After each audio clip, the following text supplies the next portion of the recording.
God says basically, here is a historical summary of why I will not allow you to inquire of me. It is a matter of purity which will be restored eventually, but first there is the remainder of this prophecy, and James teaches us how to wait patiently. Today on 3-in-1, as we consider Ezekiel chapters 19 through 21 and James chapter 5.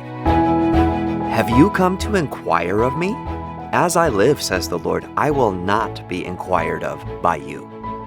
Now, don't lose the intensity in the antiquated language. Listen to how the New Living Translation renders what God said.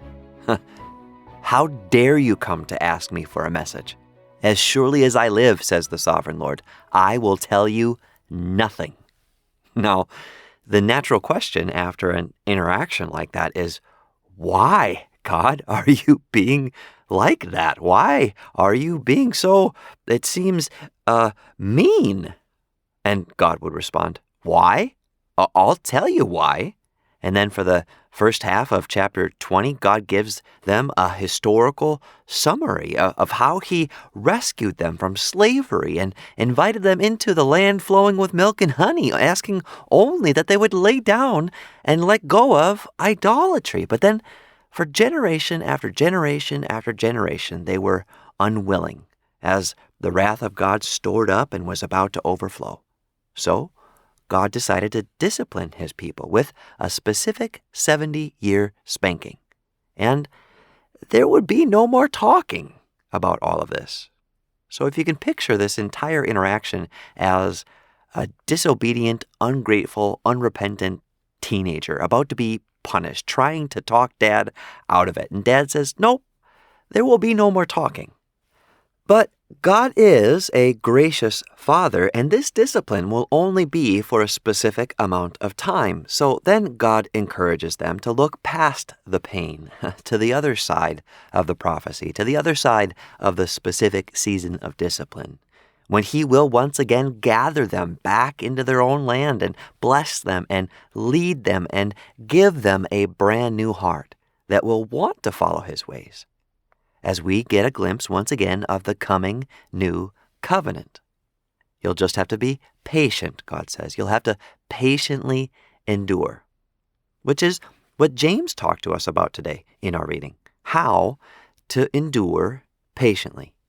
In verse 7 we read, therefore be patient, brethren, until the coming of the Lord. See how the farmer waits for the precious fruit of the earth, waiting patiently for it until it receives the early and latter rain. You also be patient. Establish your hearts, for the coming of the Lord is at hand.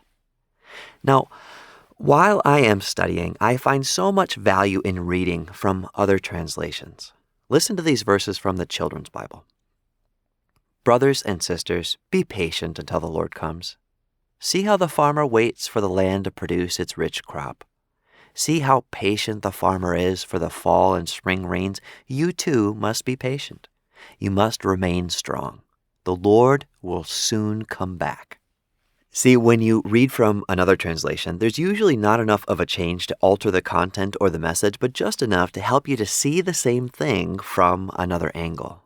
It helps me to taste and see the goodness of God, chewing on a particular set of verses over and over from all angles, extracting all of the nutrients possible, especially when the lesson to learn is patience.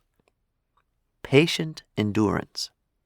Man, second to loving God and loving your neighbor, there's not much more that has the potential to be such a powerful witness to the world than the ability to patiently endure difficulty, to have such a secure identity in the Lord, to have such an internal structural integrity in the Lord that you could patiently endure anything that the Lord allows, instead of the opposite that the world is so used to seeing, grumbling and complaining at even the slightest sight of suffering, when we have such an opportunity to be otherworldly, having our eyes firmly fixed on the kingdom to come, able to endure patiently, just like the prophets.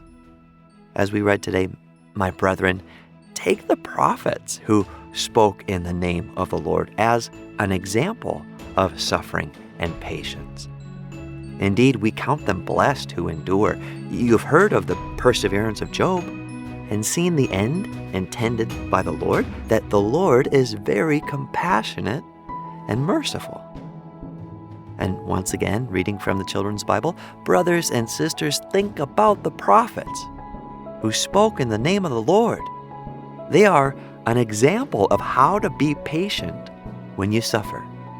As you know, we think that people who don't give up are blessed. You've heard that Job was patient, and you have seen what the Lord finally did for him. The Lord is full of tender mercy and loving concern.